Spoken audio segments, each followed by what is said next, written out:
Hello, and welcome back to Whispers for Insomniacs. The world outside is quiet for now. Find your most comfortable position, allow your shoulders to relax, and let your breathing deepen. Tonight, we have a story to keep you company, a tale to occupy the mind while your body finds its rest. It may be the key that guides you into a peaceful sleep, or it may be the reason you pull the blankets a little tighter. Either way, your only task is to listen. Follow my voice and let the day fade away. If a particular moment in our journey captures your imagination, I would love to read about it in the comments. Your thoughts are always welcome here. Now, close your eyes. Let's begin. Story 1, Room 313. Trevor Madsen wasn't afraid of ghosts. A travel writer with a taste for the strange, he had spent the last 5 years chasing down every haunted inn, cursed asylum, and backwoods roadside attraction in the country. His YouTube series, The Paranormal Path, had a modest but loyal following. His secret? He never faked anything. If nothing happened, he said so. If something did, he let the camera speak for itself. But Room 313 at the Crescent Hill Hotel was different. He'd heard the rumors from a bellhop while filming in Vermont. A cursed room, they said. Not just haunted, dangerous. People checked in and vanished. Or they checked out different. Dull-eyed. Distant. A few had even taken their own lives weeks later. The hotel didn't advertise the room. It wasn't listed online. But if you asked for it by name, and if you signed a waiver, they'd give you the key. Naturally, Trevor booked a week. Crescent Hill was elegant but aging. High ceilings, dusty chandeliers, threadbare carpets muffling the creaks of time. Room 313 was at the very end of the third floor, tucked away past a fire door that stuck when you pushed it. The hallway lights flickered faintly, and the wallpaper peeled in corners like tired skin. When he entered the room, it was normal. Beige walls. Heavy curtains. A queen bed with a floral duvet. A desk, a lamp, a musty armchair. Dated, but not unsettling. Still, Trevor felt something. Not fear exactly, but a pressure. Like walking into a room just after someone had an argument. That invisible charge in the air. He unpacked, set up his cameras, and ran audio recorders. Then he hit record on his main rig, addressed the lens, and said, Night 1. Room 313. Let's see if it lives up to the stories. The first night passed quietly. A few creaks. One of the cameras lost focus inexplicably for 20 minutes, but nothing more. Trevor reviewed the footage, shrugged, and decided to give it time. These things rarely happened on cue. Night 2, however, changed everything. He was editing footage around 2 a.m. when the temperature in the room dropped sharply. He could see his breath. He checked the thermostat, it hadn't changed. Then the lamp beside him flickered and buzzed out. From the corner of the room, just beneath the ceiling, he heard a soft knock. Not on the door. On the wall. He stood, heart pounding, and slowly approached. Another knock. Rhythmic. 5 beats. Then silence. He pressed his ear to the wallpaper. Whispers. Faint, unintelligible, like someone speaking underwater. He backed away, turned on all the lights, and recorded himself explaining what he'd heard. The camera glitched twice during the monologue, and once, his voice distorted like it had been run through a broken radio. That night he dreamed of drowning. He was submerged in deep, dark water, staring up at the surface as pale hands pulled him downward. When he woke, he was in the armchair, not the bed. The bathtub was running. But he hadn't turned it on. Trevor checked the cameras. The footage from 3:13 a.m. to 3:41 a.m. was corrupted on every device. Only static. He called the front desk. No answer. He walked down, but the lobby was empty. No concierge. No night staff. Just silence. He returned to his room, unnerved. For the first time in years, he questioned what he was doing. But curiosity, or maybe pride, kept him from checking out. On night 3, things escalated. He woke at exactly 3:13 a.m. to the sound of sobbing. It wasn't coming from the hallway. It was in the room. He turned on the light. Sitting on the edge of the bathtub was a woman. Pale. Dripping wet. Her eyes were black pits, her mouth slack and trembling. She looked up at him. "Help me," she whispered. Then vanished. The next morning, he found a name carved into the underside of the desk, Claire. He went to the hotel archives. The manager, a polite but tight-lipped man named Gregory, hesitated before showing him an old logbook from 1978. It listed a Claire Belmont, checked in for 3 nights. She never checked out. Police ruled it a suicide. Drowned in the tub. But the strange thing, Gregory said, is that the room she was in was 207. There was number 313 in 1978. Trevor froze. When was this room built? The manager looked uncomfortable. It wasn't. Room 313 just showed up. Trevor laughed, but it didn't feel real. Rooms don't just appear. But when he checked the blueprints of the original hotel, there was no room 313. Room 311 sat adjacent to a stairwell that no longer existed. The space where 313 now stood wasn't part of the design. That night, Trevor sat in the middle of the room with every light on. He kept speaking to the camera, even when nothing happened, just to hear his own voice. At 3:13 a.m., the room went black. He scrambled for his flashlight, but it wouldn't turn on. He tried his phone. Dead. Then came the sound. Sobbing. Moaning. The hiss of static and rushing water. The air felt heavy and damp. Something brushed his arm. He turned, and she was there again. Claire. But this time, she was not pleading. She was angry. Her eyes burned like coals. She opened her mouth, and water poured out, gallons, soaking the carpet, splashing up to his ankles. "Let me out," she screamed. "He's still here." Trevor fled. He bolted down the hallway, but it stretched endlessly. The fire door was gone. The wallpaper bled. The paintings screamed. He turned back and the door to room 313 stood open, the light inside flickering. Claire stood in the doorway. "He won't let me go unless someone takes my place." Trevor was yanked backward. He clawed at the walls, leaving bloody streaks. The door slammed shut. And everything went silent. The next day, room 313 was empty. Housekeeping found no sign of Trevor. His gear was gone. His name was no longer on the registry. When the hotel manager reviewed the security tapes, the hallway camera showed nothing. No one had entered room 313 all week. But every night since, at exactly 3:13 a.m., the front desk receives a call from that room. Static. Then sobbing. Then, a voice. "Help me." Gregory stopped assigning room 313 to guests. Maintenance boarded it shut, but staff still hear footsteps from within. Sometimes laughter. Sometimes sobs. One cleaner claimed she saw water running down the door from inside, pooling at the threshold. And a few guests, just a few, have said they dreamed of drowning. Of dark water and pale hands. And a face behind the tub curtain. A woman, soaked and furious, whispering for help. Some say room 313 isn't a room at all. It's a door. And once you step inside, you never really leave. Story 2, The Water Tower. I grew up in a small town where nothing ever happened, except that everyone talked about the water tower. You know the kind.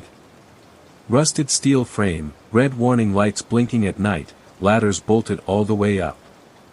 Ours stood on a hill just outside town, silhouetted against the sky like a giant skeleton. Nobody knew when it was built. No one had ever seen anyone work on it. And yet, there it stood, pumping water into our pipes, decade after decade. It had a door at the base, but it was always padlocked. Or at least, that's what people said. The story went that if you climbed it at night, alone, and knocked 3 times on the hatch up top, something would answer back. No one ever said what. Just, something. It was one of those tales you pass around to scare new kids. Then Mark went up there. Mark was a senior. Loud. Always laughing. Always trying to prove how fearless he was. So when Halloween rolled around and someone dared him to climb the water tower at midnight, he didn't hesitate. A bunch of us waited at the edge of the field. I didn't want to go, but my best friend Tyler dragged me along. "Nothing's gonna happen," he said. "It's just a tower." We watched Mark climb, a flashlight clipped to his belt. The metal creaked with each step. Wind gusted harder the higher he went. When he reached the top, he looked down, grinning like a maniac. Then he knocked. 3 times. We all laughed. Nothing happened. Then he knocked a 4th time. And something knocked back. Once. Twice. 3 times. Slow and heavy. Not an echo. We froze. Mark staggered back from the hatch. The flashlight flickered. Then the hatch creaked open, just a few inches. And Mark screamed. He scrambled down the ladder so fast he nearly fell. When he hit the ground, he bolted past us, white as chalk. Wouldn't speak. Wouldn't stop shaking. His parents pulled him out of school the next day. We never saw him again. The next week, kids started hearing things at night. Pipes knocking in empty houses. Water running from taps no one turned on. Toilets flushing on their own. Everyone joked about it at first. Until the disappearances started. First was Jenna from math class. Then Kyle. Then Leah. All vanished from their homes. Doors locked. Nothing stolen. Just, gone. After the 3rd disappearance, I noticed something. Each of them had touched the water tower. Jenna had climbed partway up during a dare. Kyle had broken off a bolt from the frame. Leah had taken a selfie next to the base. And Mark had opened the hatch. I started avoiding water. Stopped showering. Stopped drinking from the tap. Bought bottled water by the case. My parents thought I was having a breakdown. Then Tyler disappeared. And I was alone. One night, I woke up to a faint banging. It was coming from the pipes under my floor. Slow, rhythmic. Like someone knocking. I tried to ignore it. But every night it came back. Closer. Louder. Until one night, water began seeping from the faucet on its own. Black, thick, and reeking of rot. That was the night I decided to go back. To the tower. I didn't tell anyone. I waited until 3 a.m., the hour between yesterday and tomorrow. I brought a flashlight, gloves, and bolt cutters. I shouldn't have gone alone. The field was dead silent. Not even the crickets sang. The padlock snapped easily. Too easily. The door swung open on greased hinges. Inside, a spiral staircase led upward, wet with condensation. The air smelled metallic. Old. Like rust and blood. I climbed. Each step creaked. My flashlight flickered. The higher I went, the more the tower felt alive, like it was breathing through the pipes that coiled along its inner walls. When I reached the top platform, the hatch sat before me. Unlocked. I hesitated. Knocked once. Then twice. Then a third time. Silence. And then, from within the tank, came a gurgling groan. Deep. Wet. Like something shifting through liquid. The hatch opened. Inside was not water. It was darkness. Living, shifting, rippling like oil. A face emerged, or something like one. Eyes too wide. Mouth too long. Skin like wet paper. It smiled. And whispered, "Drink." I staggered back. Slammed the hatch shut. It thudded once beneath my hand, like a heartbeat. I ran. Slipped. Nearly fell. I don't remember the climb down. Only that I hit the grass and vomited black water onto the soil. I haven't spoken about it until now. That was 10 years ago. Now, the tower is gone. Torn down 2 years ago after a supposed structural failure. But the disappearances continued. Now it's grown beyond our town. Other towns. Cities. Places with strange plumbing issues. Reports of foul-tasting water.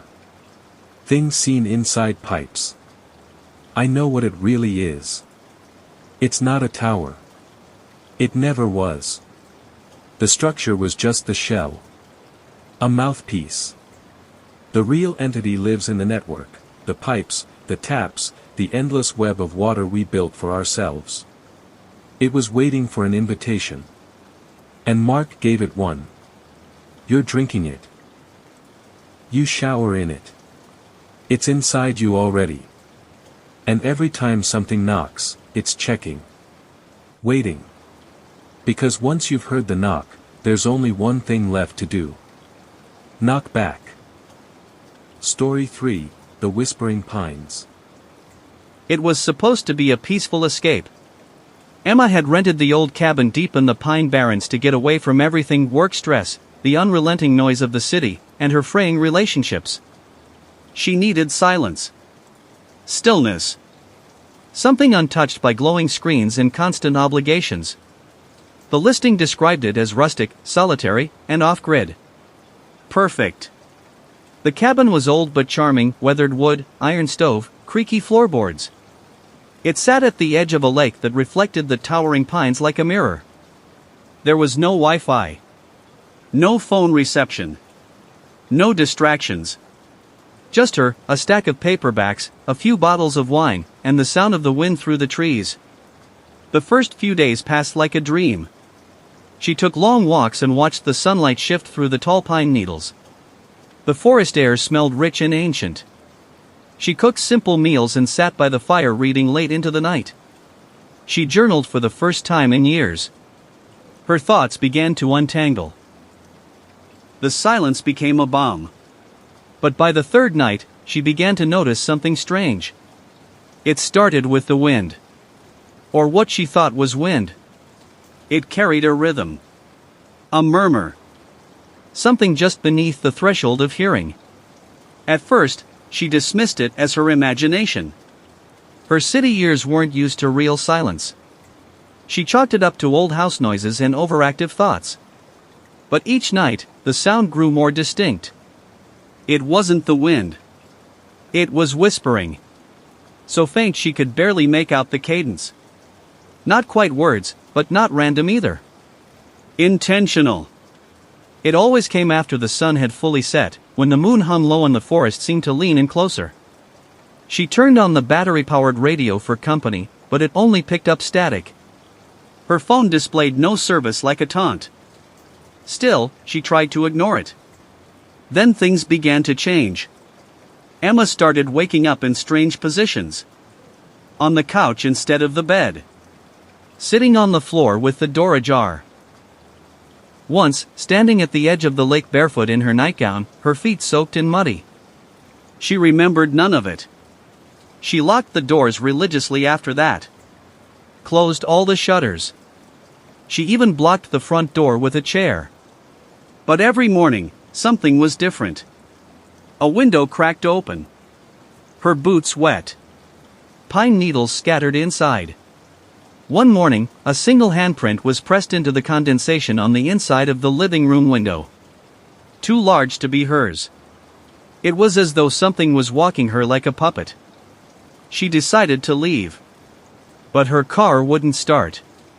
The engine clicked but refused to turn over. She lifted the hood and found nothing apparently wrong, but she wasn't a mechanic. She tried walking, but after nearly an hour down the road, she realized she had looped back to the cabin. No matter which direction she walked, she always returned. That night, she built a fire and drank wine until she passed out. She hoped the alcohol would dull the whispers. It didn't. She dreamed of trees bending down to speak to her. Their bark peeled back like lips. Their voices sounded like her mother, her ex, her childhood best friend, all speaking in unison, saying her name. Emma. Emma, come back. The next day, she explored the attic. The ladder creaked like an old ship's rigging. Cobwebs hung from every beam. As she ran her flashlight along the floorboards, she saw something odd, a piece of wood that looked newer than the rest. She pried it up and found a journal, leather-bound, the edges frayed with age. The journal belonged to someone named Allison. Her entries began years ago, starting off innocuously: long walks, solitude, nature. But soon, the tone shifted. They whisper from the trees. I thought it was the wind. I was wrong. They told me to go to the lake. I woke up with dirt on my hands. My mouth tasted like pine. I followed the path in my sleep. I didn't want to. Last night, I answered. The final entry was smeared. Only one line was clear. Don't respond. They'll know you hear them. Emma threw the journal down and sealed the attic. She felt watched. She unplugged every appliance. She sat in the middle of the living room with her flashlight and a knife. That night, they came. First the wind died. Then the air thickened, like being underwater. The silence became unbearable. Then, the whispers returned. But they weren't outside anymore. They were in the walls. In her ears. Inside her skull. They whispered her secrets. Her fears. They repeated phrases she thought no one had ever heard. Her voice joined them. She screamed. But the scream didn't escape her lips. She woke up the next morning in the woods. Naked. Scratched. There were symbols carved into the dirt around her. Her fingernails were broken and caked with mud. She ran back to the cabin. Locked herself in. She tore down curtains, blocked doors, stuffed towels under every crack. But that night, she couldn't resist. She whispered back. I hear you. The moment the words left her lips, the forest responded. Everything stopped. The night air held its breath. Then, the trees began to move. They turned. Slowly.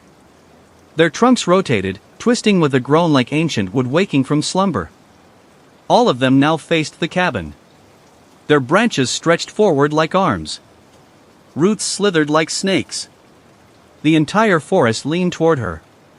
She ran to the lake. The moonlight illuminated hundreds of indentations in the soil, footprints, but too long, too narrow. They surrounded the water like worshippers around an altar. She screamed. But again, it didn't echo. The sound was swallowed.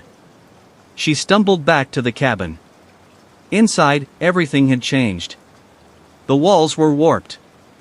The floorboards pulsed faintly. The furniture was gone. In its place were more journals, stacked high and rotting. All of them had different names. She opened one. The handwriting was hers. I've always been here. Emma dropped the book. She ran outside, into the woods, anywhere but there. The next morning, a ranger found her car engine running, keys in the ignition, driver's door open. No sign of Emma. The cabin remains. Locals warn hikers not to go near it. Not because of wild animals or unstable floors, but because of the silence.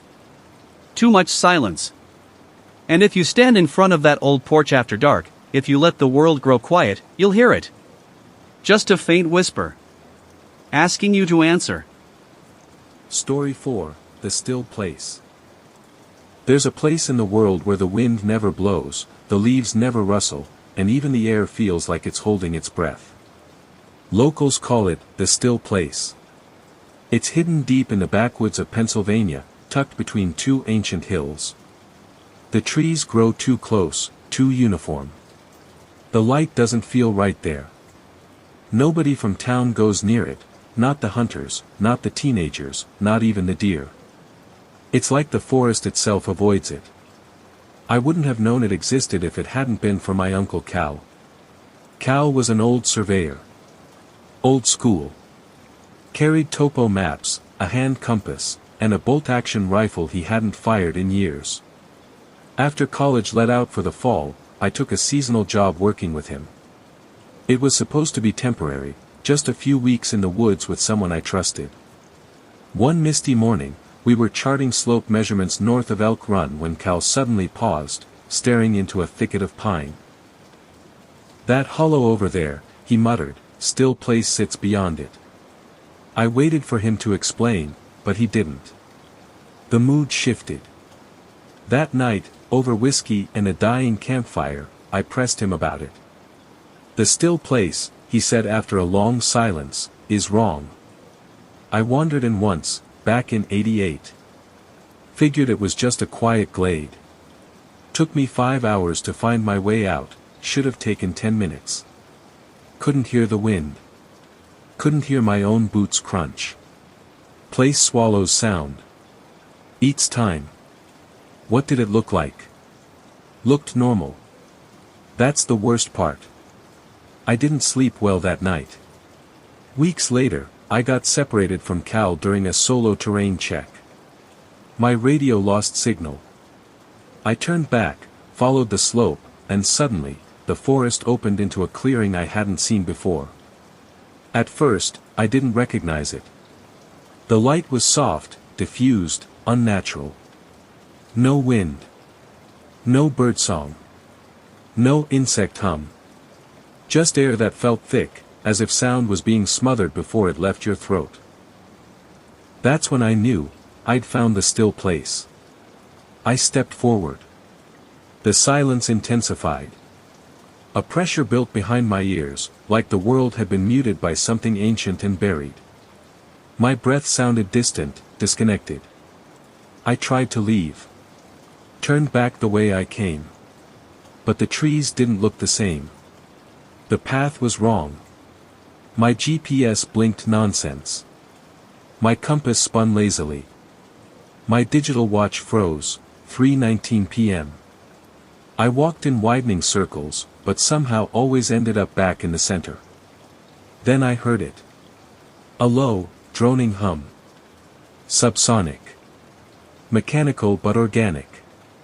Like a great machine hidden underground, breathing in pulses. Shapes moved at the edge of my vision. Tall, spindly. Not trees. Watching. The ground beneath me shifted subtly. Like it was alive. I sat down, heart racing, trying not to panic. My hands trembled. I closed my eyes. When I opened them, it was dusk. The hum had stopped.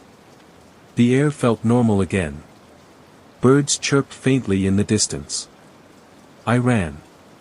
Hours later, I stumbled into camp. Cal looked pale. "You went in," he said. I nodded. I didn't mean to. He just handed me his flask and stared into the woods. That night, I dreamed of a vast underground cathedral carved from roots and bone. A spire reaching downward instead of up. A figure made of stillness itself stood waiting beneath it. I woke in a cold sweat, heart pounding. The dreams became a pattern. Every night. Always deeper into that cathedral. Always that figure, taller each time, closer. No face. No voice. Just presence. One morning, I found a pine needle on my pillow. But our camp was 20 miles from the nearest pines. I tried to forget. I went back home, back to the city. Took a job behind a desk. Avoided the woods. But the silence followed. The hum returned, first faint, then louder. Clocks in my apartment stopped at 3:19. Birds outside my window vanished. Radios played static between every station. One night, I woke up to find muddy footprints on my living room floor. They ended at my bed. I started writing. Recording what I could. Pages of dreams, of shifting symbols, of trees that blink. Always the same phrase scratched in the margins: it waits in stillness. Then Cal went missing. I drove out to his cabin. Found the door ajar. Dust covering everything, except for one thing, a hand-drawn map with the still place circled in thick red ink. Below it, scribbled words: the roots are deeper than we know. I went back. I had to. I hiked alone, no radio, no GPS. Just the old map. I reached the clearing just as the sun dipped below the trees. It welcomed me. The silence was heavier this time. My limbs felt sluggish. Gravity bent wrong here. I saw the spire now, jutting from the forest floor like a jagged tooth. It hadn't been visible before. It hadn't wanted to be. The figure emerged from beneath it. No footsteps. Just sudden presence. 7 feet tall. Wrapped in layers of motionless shadow. I couldn't see its face, but I felt it smile. It raised an arm and pointed downward. The earth opened. Roots peeled apart like muscle. A staircase led into darkness. I descended. There were walls, alive. Breathing. Eyes blinked from within the bark. Each step pulsed. I didn't walk, I was carried. Deeper. Past memory. Past language. At the bottom was a chamber. And Cal was there. Or what remained of him. His body stood rigid, rooted into the floor. His eyes blank, mouth stitched shut with thread made of vine. He turned to me slowly. Then whispered, not with his mouth, but with something older. "It's your turn." I screamed. The walls closed in. I woke outside the clearing. It's been 2 weeks. I no longer sleep. When I close my eyes, I'm back there. The hum lives inside me now. Things in my apartment move when I'm not looking. The clocks are always wrong. I don't think I ever left the still place. I think it let a part of me go, but kept the rest. If you find this, do not go looking for it. Because it already knows your name. Story 5, The Lantern Man. There's a legend in the dense pine woods of northern Maine. Locals whisper it at bonfires, over mugs of bitter coffee in old diners, or to frighten children when the power goes out in winter. The legend of the Lantern Man. They say he walks the woods at night, swinging an old iron lantern that glows green in the dark. Not a natural glow, something colder. The kind of glow that sinks into your bones. If you follow it, you disappear. If you ignore it, sometimes, it follows you back. Ben Thorne never believed any of it. He was a conservation officer, sent to monitor a stretch of protected forest outside a town so small it barely had a name, Briggs Hollow. Population 284, give or take. Mostly retired loggers and hunters, a couple families who'd been there for generations. His job was simple: mark the migration patterns of local elk, record water levels, and keep an eye out for poachers. It was quiet work, isolated. Just the way he liked it. He had a trailer stationed at the edge of the woods, solar-powered, stocked with dried meals and a CB radio. There was no cell signal this far out. No neighbors. Just him and the trees. The first 2 weeks were uneventful. He spent his days hiking, taking samples, jotting notes. Nights were filled with reading and listening to the wind. Peaceful. Almost too quiet. Then, one night, he saw the light. It was just past midnight. A green flicker through the trees. At first, he thought it might be another ranger, or a lost hiker with a weird flashlight. But the light didn't move like a flashlight. It swung, in slow, pendulous arcs. A rhythm. Too deliberate to be natural. Curious, Ben grabbed his coat and followed. He walked maybe a quarter mile before the light vanished. Just, gone. No rustling, no sound. The air felt colder, heavier. He stood in the middle of the trail, listening. Then something crunched behind him. He spun around. Nothing. The woods were empty. But he felt it. The prickling sensation on the back of his neck. Like being watched. He turned back toward camp. That's when he saw them. Footprints. They weren't his. They were wider. Deeper. Boots, but old. The kind with steel tips and thick soles, like loggers used to wear.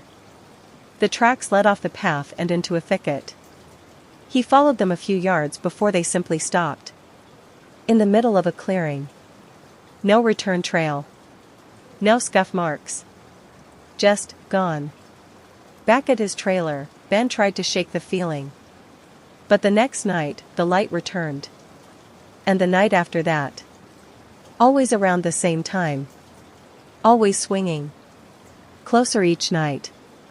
He began asking around in Briggs Hollow. The townsfolk were wary. At the mention of the lantern man, most shut down completely. One old man, Silas Granger, who ran the bait shop, was the only one who said anything useful. "You see that light," he said, "you go the other way. That's not a man with a lantern. That's a doorway walk-in. A hole to someplace you don't want to know." Ben chuckled nervously. A doorway to what? Silas stared at him. To the other side. Not heaven. Not hell. Just, away.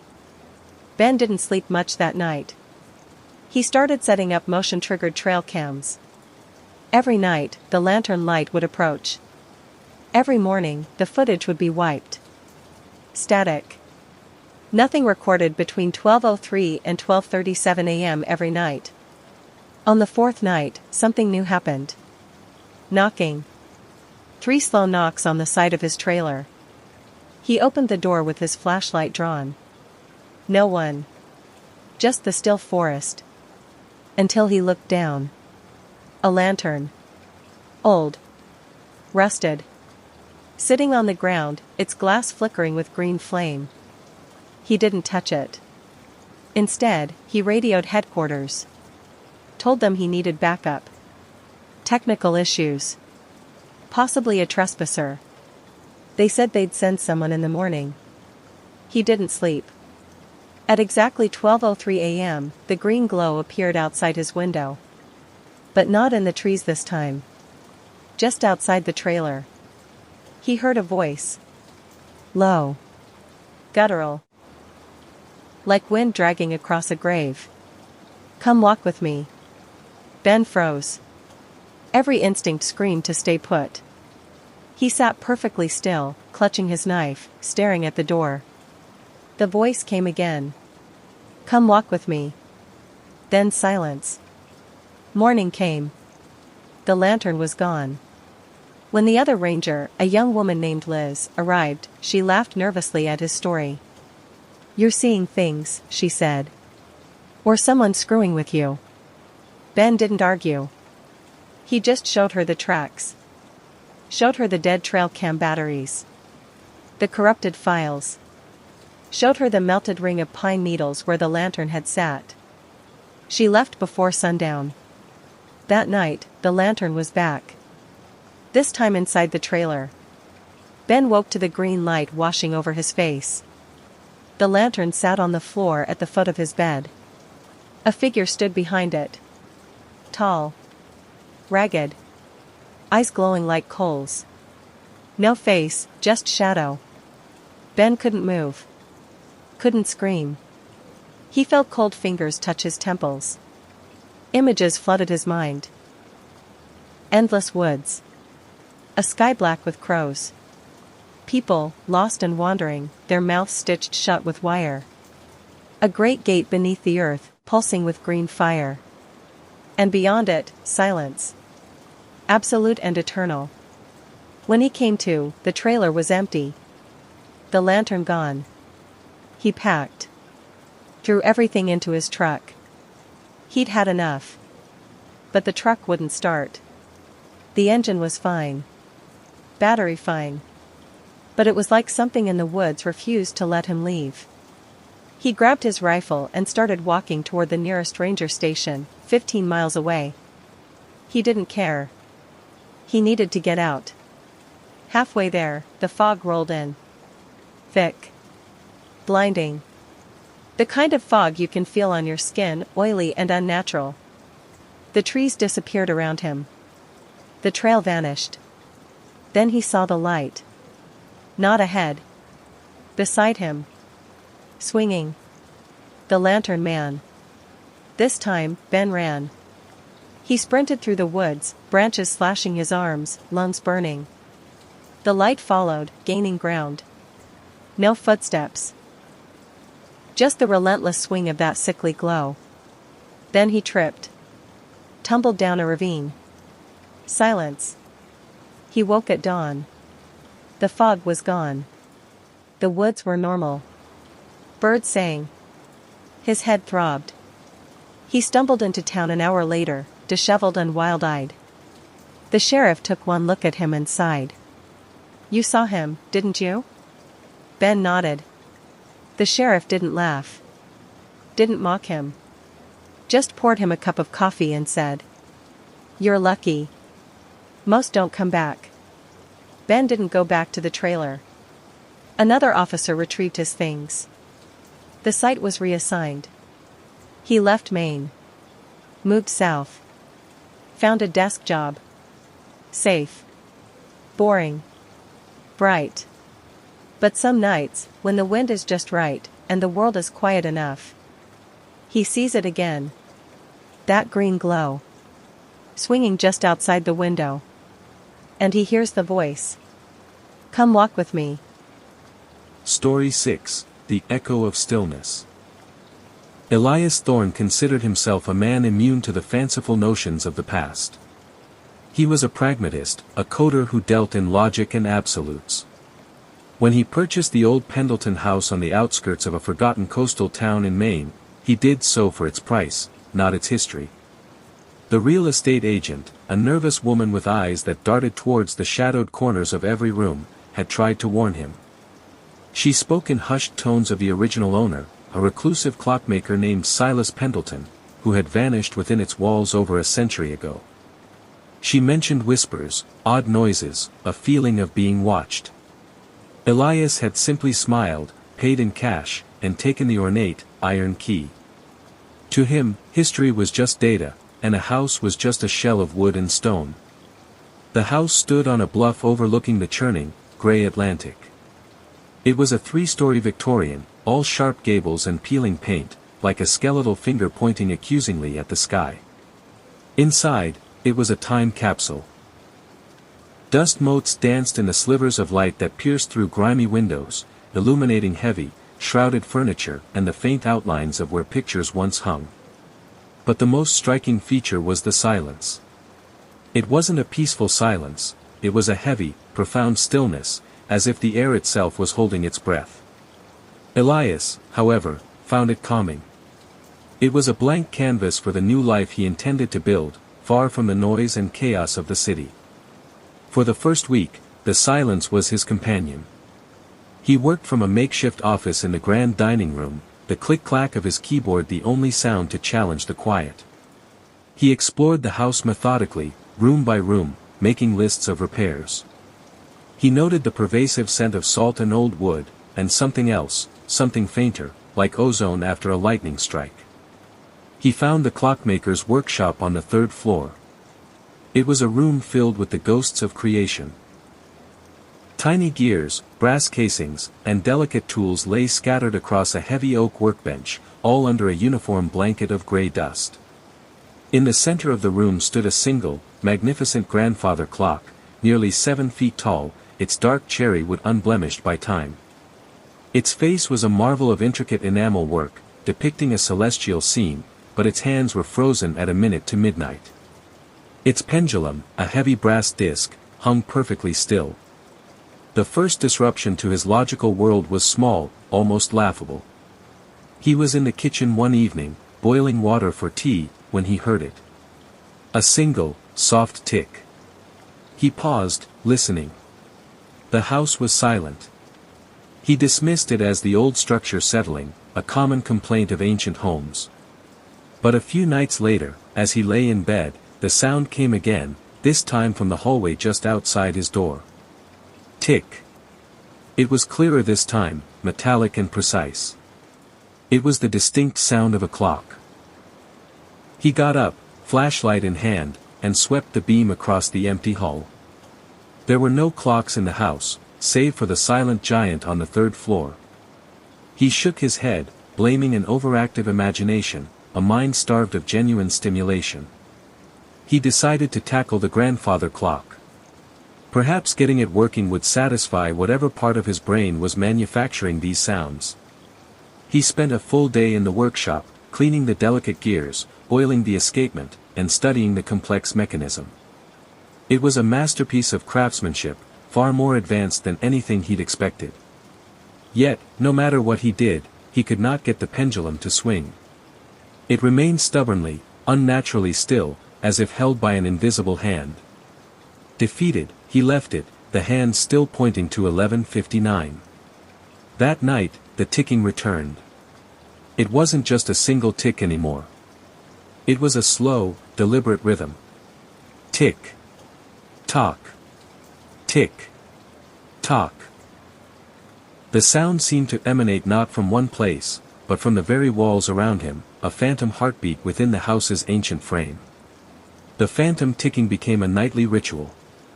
It would start softly, almost imperceptibly, as dusk settled over the ocean, and grow steadily more insistent as the night deepened.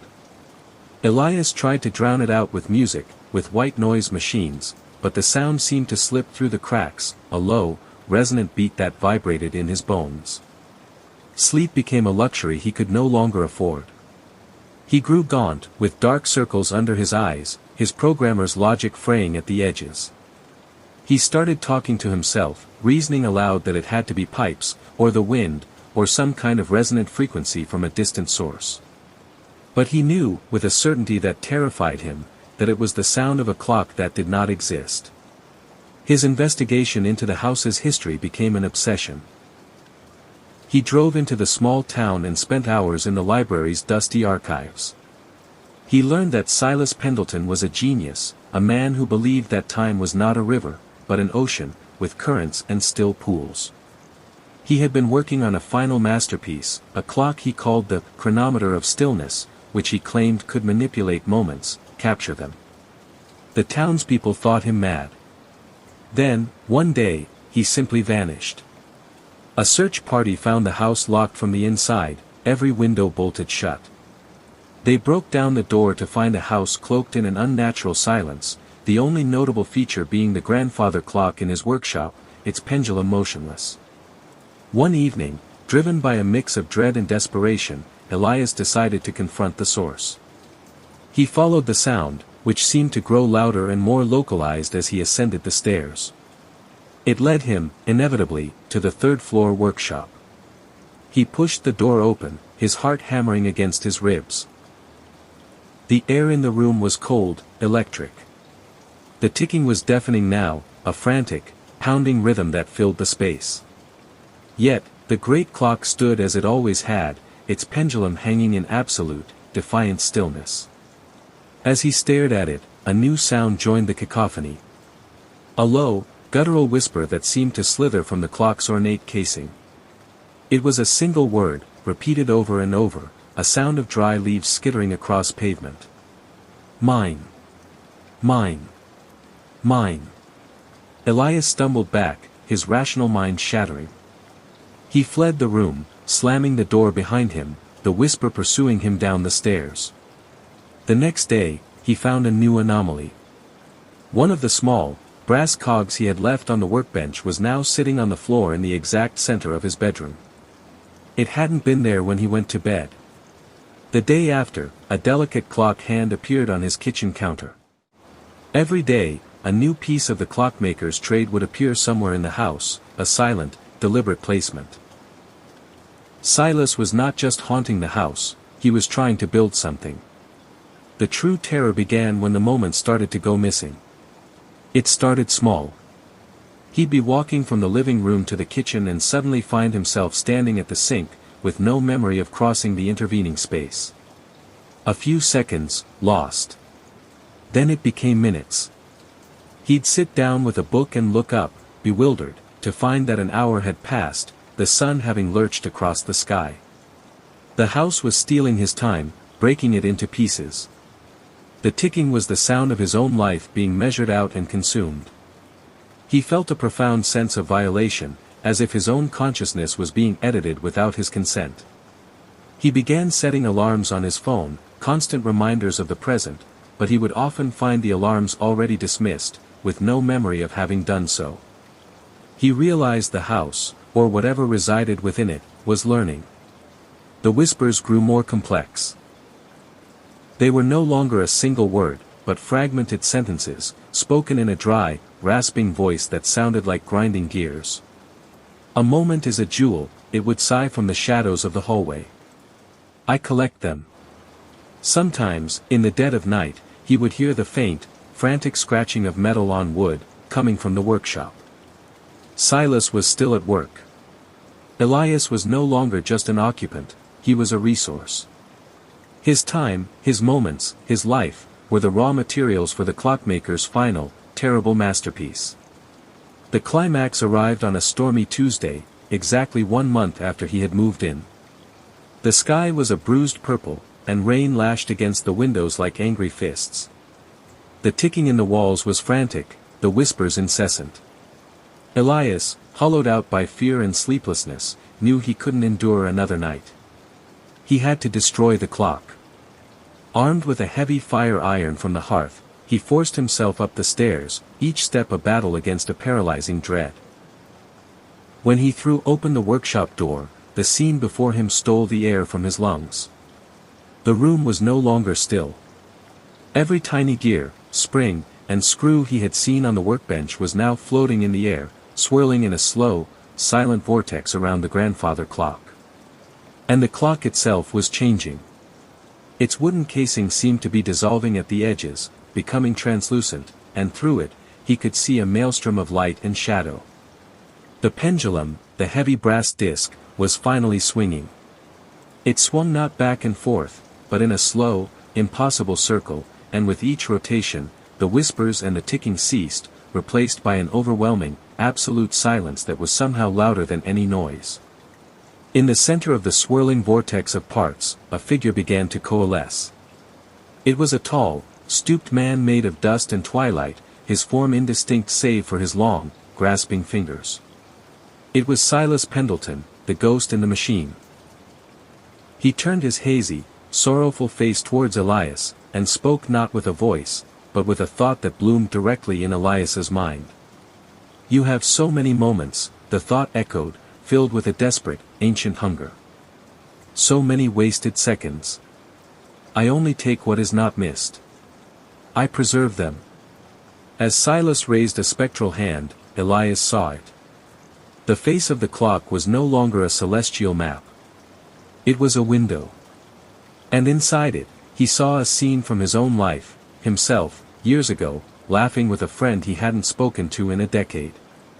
The image flickered and was replaced by another, his mother, smiling at him on his college graduation day. Stolen moments, preserved and displayed like butterflies pinned to a board. Silas wasn't just a ghost, he was a curator of lost time. He had built a prison for moments, and now he intended to make Elias a permanent exhibit. A primal fear gave Elias strength. He roared, a guttural sound of defiance, and charged forward, swinging the fire iron. He didn't aim for the spectral form of Silas, but for the clock itself. The iron connected with the glass face with a deafening shatter. For a single, heart-stopping second, everything froze. The swirling parts, the ghost, the swinging pendulum, all held in perfect stasis. Then, with a sound like 1,000 clocks all striking midnight at once, the captured moments exploded outwards. Light and sound erupted from the clock. Elias was thrown back as decades of stolen time washed over him in a tidal wave. He felt the joy of a child's first steps, the grief of a widow's last goodbye, the quiet contemplation of 100 lonely evenings, all crashing into his consciousness at once. The house groaned, the windows shattered, and the spectral form of Silas Pendleton let out a final, silent scream as he was torn apart, dissipated by the very moments he had sought to contain. When Elias came to, he was lying on the floor of the ruined workshop. The sun was streaming through the broken window frames. The vortex was gone. The clock parts lay scattered and inert on the floor. The grandfather clock was now just a hollowed-out wooden shell, its face a gaping, empty hole. And for the first time since he had arrived, the house was truly, peacefully silent. He stumbled out of the Pendleton house and never looked back. He left everything behind. He had entered the house a man of logic who owned his time. He left with the chilling knowledge that our lives are a tapestry of moments, and some things, lurking in the stillness, are hungry to unravel the threads. He now hears a faint tick in every silent room, a constant reminder of the time he almost lost forever. Story 7, The Whispering Room. Cassandra didn't believe in haunted places, only forgotten ones. As a freelance historical preservationist, she'd seen enough crumbling asylums, weather-worn churches, and sun-bleached plantation homes to know that rot, not spirits, was what truly lingered in old buildings. So when she was commissioned to assess the long-abandoned Marlowe house in the northern hills of Vermont, she approached it with the same skeptical professionalism she'd honed for years. The house stood 3 stories tall, square and imposing, blanketed in gray clapboard and strangled by ivy. It hadn't been lived in for over 70 years. The locals never spoke about it directly, only that it had once belonged to a reclusive doctor who collected patients in the 1920s, though there were no formal records of a hospital ever operating there. As Cassandra crossed the threshold, the air changed. It wasn't colder, not exactly, but heavier. Sound softened. Her own footsteps seemed swallowed by the high ceilings and dusty halls. The floorboards creaked beneath her boots, not with the random groans of settling wood, but with a pattern. A cadence, almost. Like a response. She took out her camera and began photographing the parlor. Then the library. Then the second floor. The rooms were eerie, yes, but also beautiful, sunlight shafted through broken shutters, casting golden lines across walls of peeling floral paper and glass-eyed dolls that stared from forgotten shelves. That's when she found it. At the end of the second-floor hall stood a narrow door.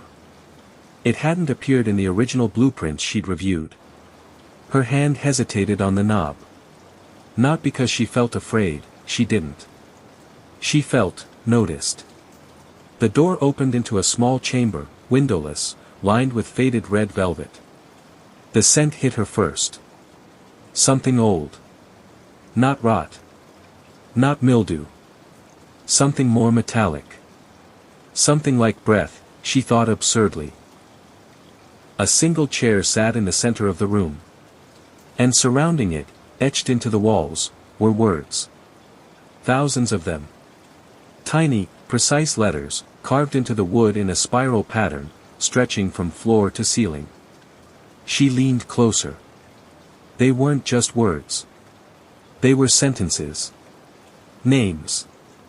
Phrases in dozens of languages. Some scratched in English.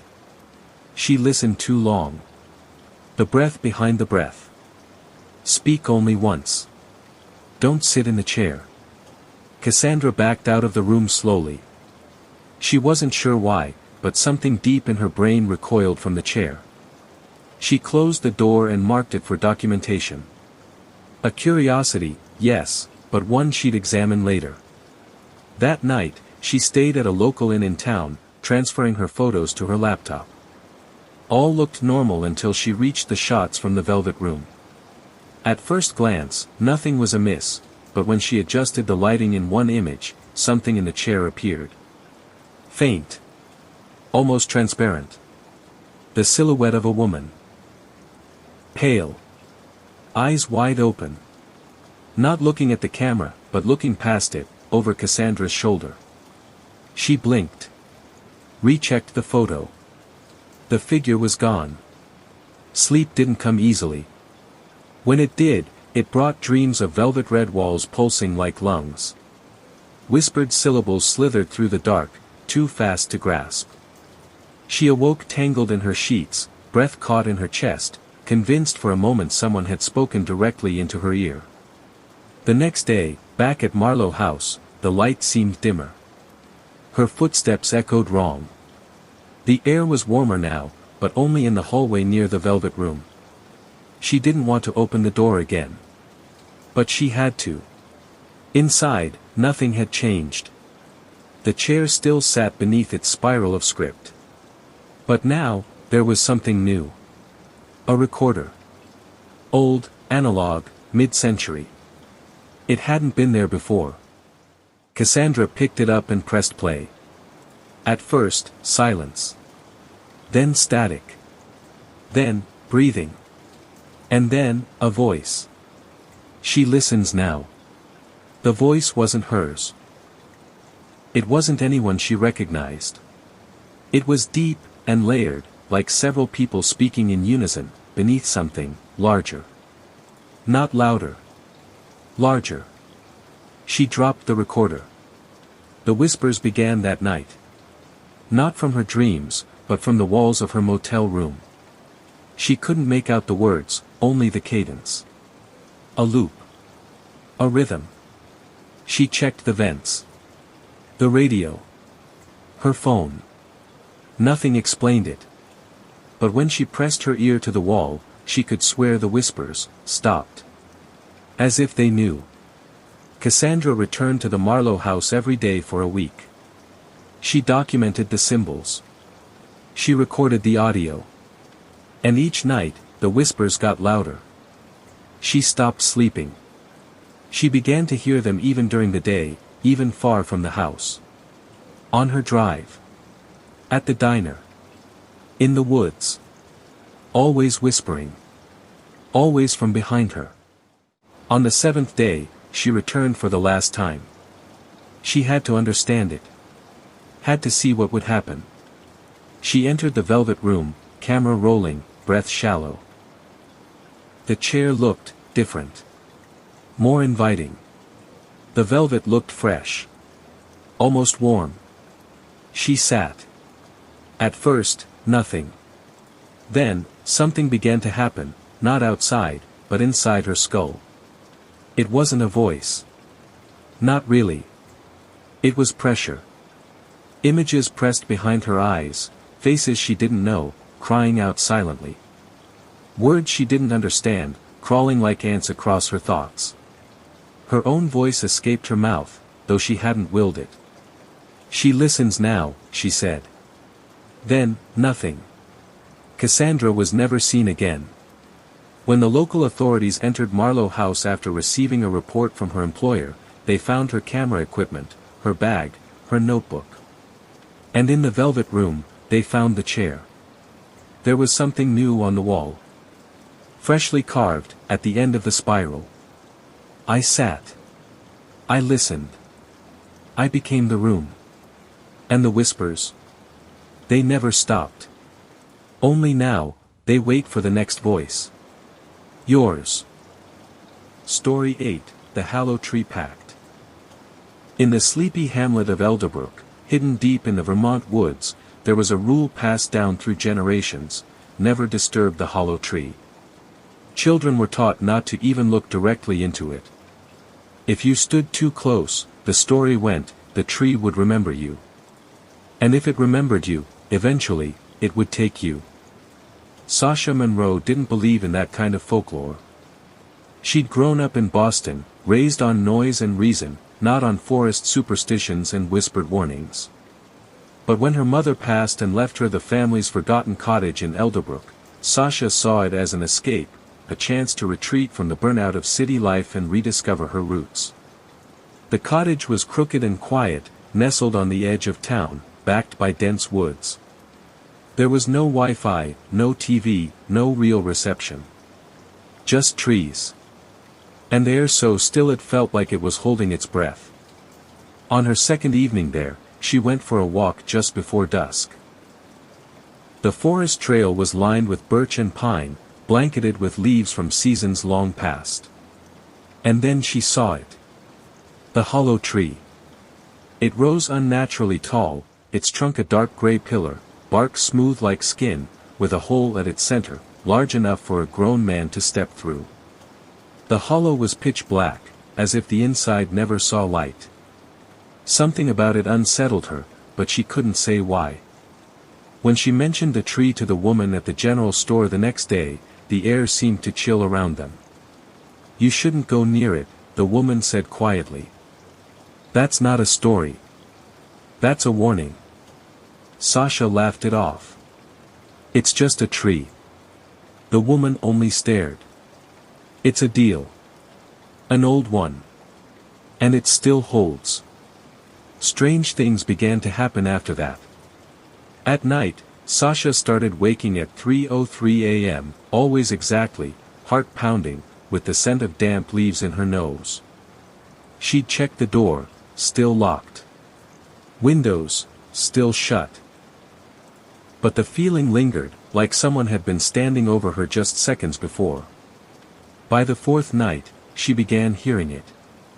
Whispers. Not in the cottage, but from the woods. They didn't say words. Not exactly. It was more like the forest breathing syllables. Soft. Slow. Beckoning. She tried to ignore it, until the night she dreamed of her mother, only it wasn't her. It wore her mother's face, but the eyes were too dark, too wide. The dream version of her mother sat in the kitchen and said, "You went too close. You woke it." Sasha snapped awake to find muddy footprints trailing from her front door to her bedroom. The prints were bare. She fled to town that morning, demanding answers. The townsfolk didn't meet her eyes. "It remembers now," said an old man sitting near the post office. "You're part of it." She shouted at them, asking what it was, what they meant. The old man sighed. "Once, long ago, during the famine, our ancestors made a pact with something in the forest. The hollow tree. It gave us survival. In return, every so often, it chooses someone. And we don't interfere." "That's insane," she said. The old man simply looked at her with pity. "And yet the town remains. And those who don't obey, don't stay." That night, Sasha locked every door. She boarded the windows. She lit every candle she could find. It didn't matter. At 3:03 a.m., the whispering came. But this time, it wasn't from the woods. It was inside the house. The candles flickered. The air grew heavy. She could hear creaking on the floorboards, slow, deliberate. Like someone walking with bare feet over old wood. She didn't scream. Something told her not to. Not to acknowledge it. Not to break the stillness. Then she saw it. At the end of the hallway. A figure. Tall. Thin. Bark-like skin. No eyes, just holes where they should be. Its mouth was open, wide, impossibly wide, and from within came the whispers. Sasha slammed her bedroom door and shoved the dresser in front of it. She collapsed against the far wall, sobbing. Then, silence. Morning came. And the whispers were gone. Sasha didn't question it. She packed her car and fled. Back to Boston. Back to pavement and crowds and noise. For weeks, things were fine. Until the dreams returned. But this time, they weren't of the forest. They were of others. People she passed on the street. Baristas. Bus drivers. Neighbors. And in each dream, they stood silently, mouths open, whispering with voices not their own. Then came the mornings she woke with dirt under her nails. And bark in her sheets. And finally, the voice, clear, for the first time. You escaped the forest, but you didn't break the pact. Sasha returned to Elderbrook. She wasn't seen again. But 3 days later, a new young woman, an outsider, moved into the Monroe cottage. And 1 week after that, she was seen walking the forest trail, toward the hollow tree. The whispers never stop. They only move. From one voice, to another. Story 9, Static in the Walls. Ever since the move, Jonah Lark had been hearing a hum. Not a loud one, not even noticeable at first. Just a low, persistent murmur that seemed to seep from the corners of the apartment. At night, it felt louder. At night, it vibrated under his pillow, behind his teeth, beneath his ribs. He asked his neighbors if they heard it too. They shook their heads. You sure it's not your appliances, they'd say. But Jonah had checked. The fridge was off. The pipes were silent. No loose wires. No generators. The building, a brick monolith built in 1914, had no HVAC system. Nothing that could explain it. Yet still, it came. A low, buzzing static, almost electrical, almost like whispers over a radio station that never quite tuned in. He recorded it, but the playback always turned up empty. Just silence. By the third week, he stopped sleeping. That's when he started seeing things in the corner of his vision. Flickers. Not movement, exactly. But shifts. Like the room suddenly realigned itself for a fraction of a second, then went still again. He thought it was stress. He was between jobs, after all. The apartment, though cheap, had something off about it, the kind of place that felt paused. Like the last tenant hadn't really left, just become quieter. And the hum. Always the hum. Jonah began tearing up the walls. At first it was small, he unscrewed outlets, lifted vents. But he found nothing. No wires. No speakers. No rodents. Just dust and wood and darkness. Then he found the hole. It was behind a baseboard in the bedroom. No bigger than a coin, but deep. Too deep. He pushed a pencil inside to test it, and lost it. It never hit the back. When he held his ear to it, the hum grew clearer. Not just buzzing now. Words. Voices layered atop one another, speaking too fast, too soft, like a crowd whispering all at once. He started leaving notes next to the hole. Who are you? What do you want? Am I going crazy? In the mornings, the notes were still there. But the words were crossed out. And new ones written below in jagged block letters. Listen. Stay still. They watch when you move. He stopped inviting people over. He stopped calling friends. Every sound in the apartment, every creak of floorboard, every faucet drip, felt deliberate. Like a test. Like the building was waiting to see what he'd do next. The worst was the static in the mirror. It started subtly. A faint shimmer around his reflection's edges. Then, over time, the delay. When he raised his hand, his reflection followed, but a beat too late. He covered the mirrors. But then he heard it from the bathroom, his own voice, speaking, even when he wasn't in there. Always the same phrase. I'm still here. I never left. He stopped using lights. He didn't trust the wiring. He moved around only during the day, kept his movements slow. He turned off his phone. Disconnected the internet. Nothing electronic could be trusted. But the static still came.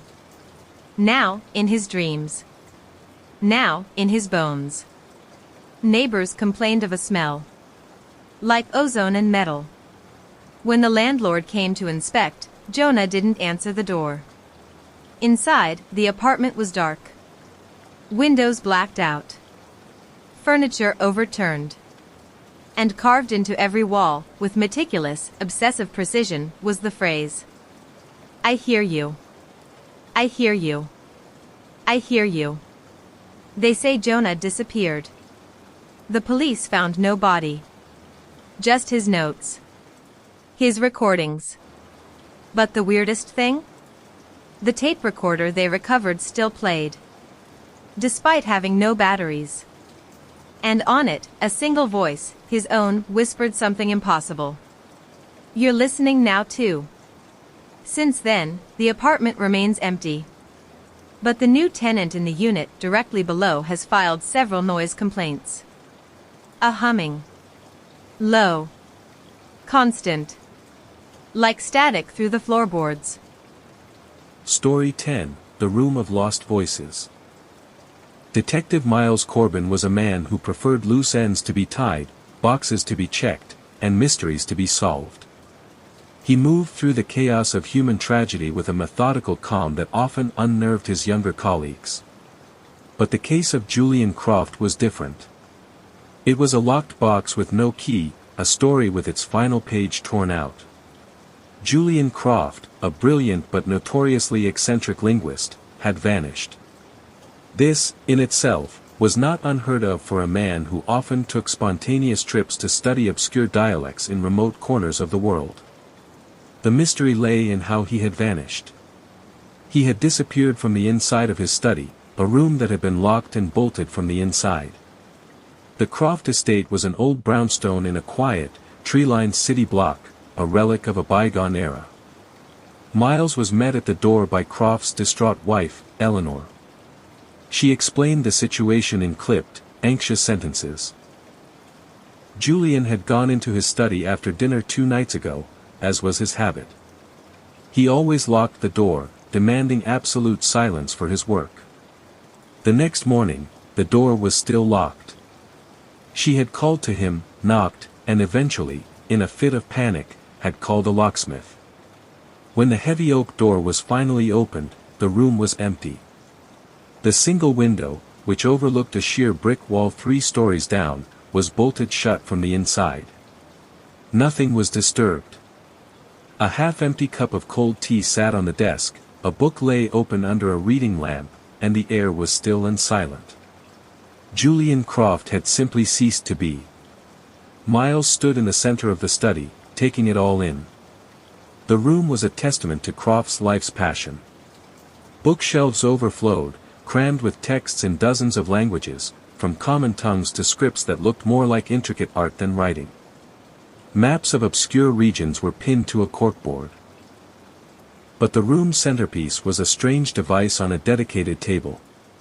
It looked like a cross between an antique gramophone and a complex piece of radio equipment. A large brass horn was connected by a tangle of copper wires to a series of vacuum tubes and oscillating crystals. A reel-to-reel tape machine sat beside it, the tape spooled and ready.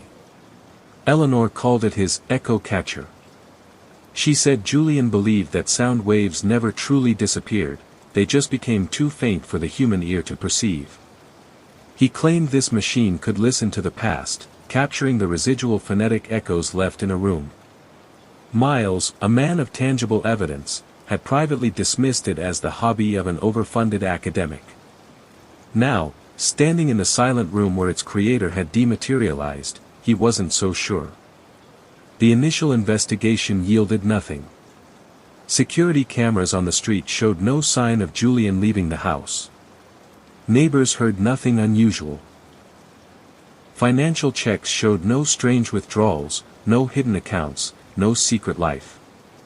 By all accounts, Julian Croft was a happily married, if eccentric, man who loved his work and had simply vanished into thin air. The official police theory leaned towards a planned disappearance, that he had somehow staged the locked room scenario. But Miles couldn't shake the feeling that the answer was right there, inside that study. The room felt expectant. He kept returning to the study, sometimes late at night when the house was quiet, sitting in Julian's leather armchair and just listening. He read through Julian's journals, which were filled with complex theories on linguistic ghosts and phonetic residue. Croft believed that powerful, emotional utterances could leave a deeper, more lasting impression on a space. A declaration of love, a cry of despair, a final word, these, he theorized, might be recoverable. His final entries were frantic, excited. He wrote about a breakthrough, about calibrating the echo catcher to a specific, resonant frequency of absence. He believed he was on the verge of hearing the last words spoken by people long dead. The last entry, dated the night he disappeared, was a single, cryptic line, "I have found the frequency." The silence is not empty. It is a voice in itself. Driven by a combination of professional duty and a growing, gnawing curiosity, Miles decided to try and operate the machine. He had no manual, only Julian's scattered, almost indecipherable notes. He spent 2 full nights tracing wires, cross-referencing diagrams from old radio schematics, and trying to understand the bizarre calibration process Julian had described. He felt foolish, like an alchemist trying to turn lead into gold, but the utter lack of any other lead compelled him. On the 3rd night, he believed he had it. He followed the final calibration sequence, adjusting a series of dials to match the strange symbols in Julian's journal. He threaded the magnetic tape onto the machine, took a deep breath, and flipped a switch. The machine hummed to life. The vacuum tubes glowed with a warm, orange light, and a low, static hiss emanated from the brass horn. The reels of the tape machine began to turn, slowly, silently. For almost an hour, nothing happened. Miles sat, listening to the hiss, feeling the familiar sting of disappointment. He was about to turn it off when a new sound bled through the static. It was faint, a whisper from the edge of hearing. He turned up the amplification, his heart beginning to race. The sound grew clearer. It was a voice. A woman, speaking in French, her words filled with a heartbreaking sadness. Mon amour, je t'attendrai. My love, I will wait for you. Miles was stunned. He rewound the tape and played it again. It was unmistakably there. He checked the history of the house and discovered that in the 1920s, a French diplomat's wife had lived there, waiting for her husband who was lost at war and never returned. Julian's machine worked. He had recorded a ghost. Over the next week, Miles became obsessed. He ran the machine every night, tweaking the dials, hunting for other voices trapped in the room's memory. He captured fragments, like auditory ghosts. He heard a child crying for his mother from a century ago, a heated argument in German from the 1940s, the joyful laughter of a party from the 1960s. He was listening to the room's entire history, layer by layer. He was so engrossed in the voices of the past that he almost missed the change in the present. He began to notice subtle shifts in the room. A book would be slightly askew from how he left it. A pen on the desk would be moved a fraction of an inch. He blamed it on his own exhaustion, but the feeling of being watched, of not being alone, grew stronger.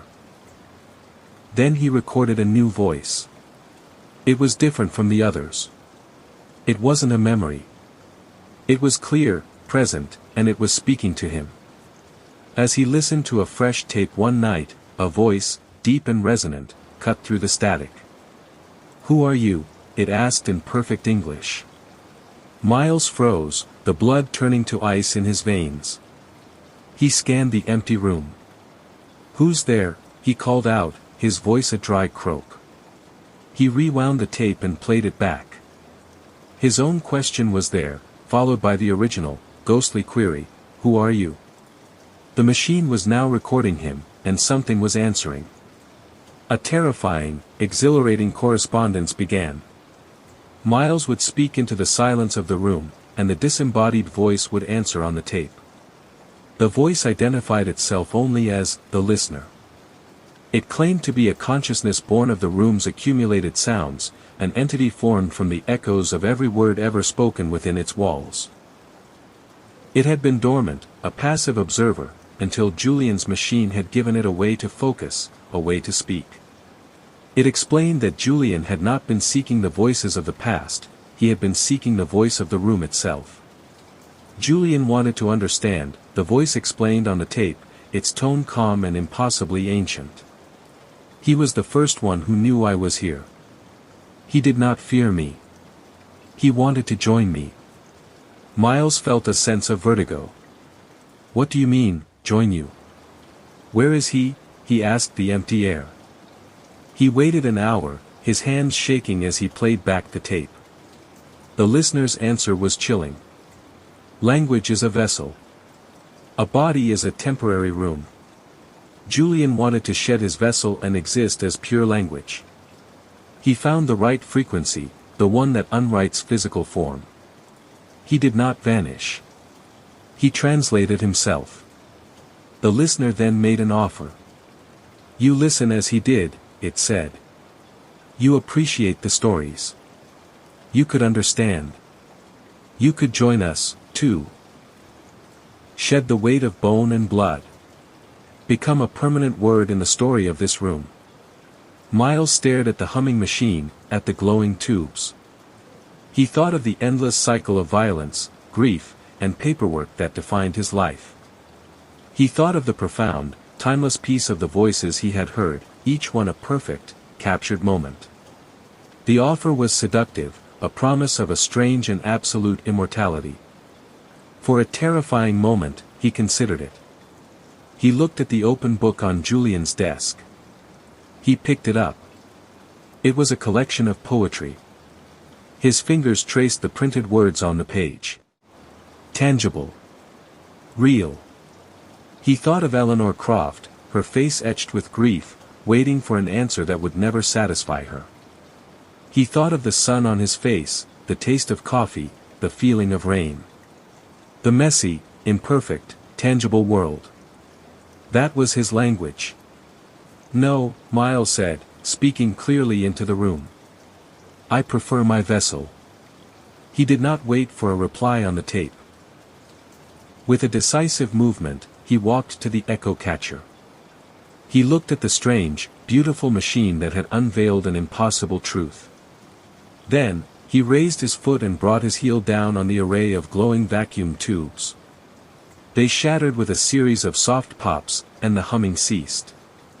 He pulled the magnetic tape from the reels, yanking it out until it was a tangled mess, and then he cut it to pieces with a letter opener from the desk. A profound silence fell over the room. It was not the expectant silence from before, nor the heavy stillness he first encountered. It was just an empty silence. The presence was gone. The case of Julian Croft was officially closed, attributed to a planned disappearance. Miles filed the report himself, leaving out the parts about talking tape recorders and linguistic ghosts. He could offer Eleanor no real comfort, only an end to the not knowing. He never returned to the Croft estate. Sometimes, in the quiet of his own office late at night, when the only sound is the hum of the fluorescent lights, he finds himself listening, half expecting to hear a whisper in the static. He listens, and he is grateful for the silence, for he knows, with absolute certainty, that it is empty. Story 11, Last Bus to Grayers Hallow. Every town has a story that doesn't make the brochures. A whispered thing. Told around bonfires. Shared in dorm rooms. Warned about in passing like a half-hearted joke. In Ridgeway, it was bus 1139. Nobody knew who started the rumor. Maybe it was the teens at the diner. Maybe the old bus drivers who'd seen one too many foggy roads. But the story was always the same. If you ever found yourself at the Ridgeway Transit Station between 2 o'clock and 3 a.m., and the last bus arrived with no listed route, no driver in sight, and its windows too dark to see through. Don't get on. Because that bus didn't go anywhere a person could come back from. Colin Kearns was never much for ghost stories. At 26, he'd aged out of his hometown years ago, left for the city, found work in tech, tried hard to forget the slow rhythms of small-town life. But when his father died suddenly, the trip back home was inevitable. 1 train. 2 buses. Then Ridgeway Station. It was 2:42 a.m. when the final leg of his journey was meant to begin. The station was nearly deserted. A single employee dozed behind the glass. A vending machine flickered in the corner. Then, the bus pulled in. No number. No destination. Just headlights and engine hum. The door creaked open. And despite everything in him telling him to wait, to question, to look closer, Colin stepped on board. Escalation, the ride. There was no driver. No other passengers. But the bus moved. It rolled silently through Ridgeway, past the closed shops and dark houses, but the scenery outside shifted too quickly. 1 minute, trees. The next, fog banks. Then, a stretch of road that twisted too many times for the space it occupied. Lights outside blinked like dying stars. Inside, the air grew colder. He tried to speak. "Hey, anyone driving this thing?" Silence. Then, crackling. The intercom buzzed to life with static. Then a voice. Hollow. Distant. "Welcome passenger. One-way journey in progress. No return fare required." Colin gripped the seat in front of him. Stop the bus. The lights flickered. Outside, the world no longer resembled Ridgeway. The sky was too low. The moon hung motionless, huge and waxy, like a paper lantern. Shadows darted alongside the bus. Not animals. Not people. Shapes. Blurred. As if the edges of reality had frayed. The intercom crackled again. Approaching, Grayer's Hollow. Final stop. Resolution, the Hollow. The bus slowed. Outside, mist pooled thick across an empty road, lined with crooked trees. A sign leaned sideways at the edge of the dirt. Grayer's Hollow. Population. Established, forgotten. Colin stepped off the bus. The moment his foot hit the ground, the vehicle vanished behind him. No roar of an engine. No tail lights. Gone. Ahead, the town stretched out like a stage set. Buildings sagged like they hadn't been touched in decades. Lamps flickered with no bulbs. Doors hung open, leading to hollow blackness. He walked. The silence pressed in. Thick and complete. Then, a voice behind him. New here. Colin spun. A girl stood in the mist, no older than 10.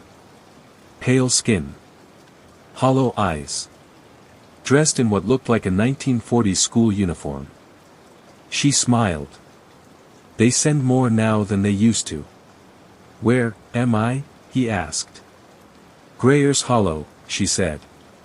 It's where all the lost people go. Lost?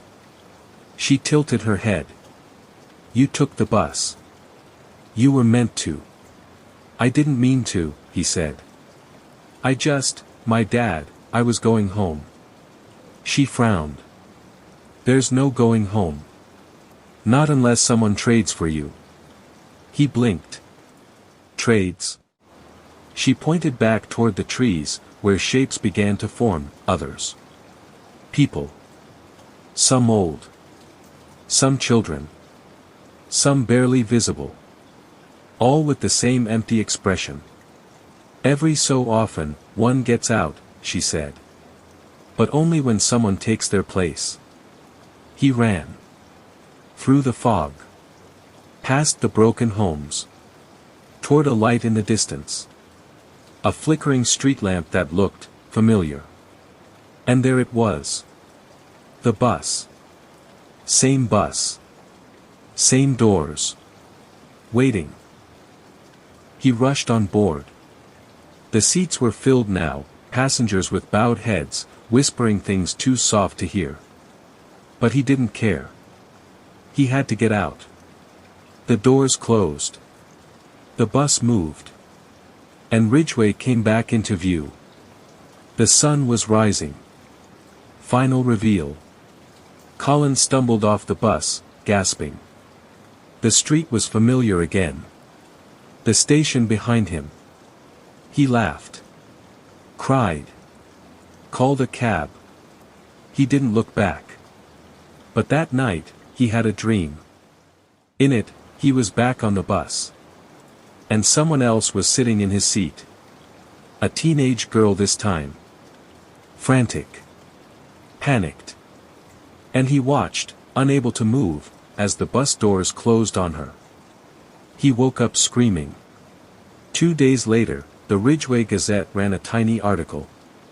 Local teen missing. Last seen waiting for her ride at the transit station. 2:45 a.m. Colin didn't sleep that night.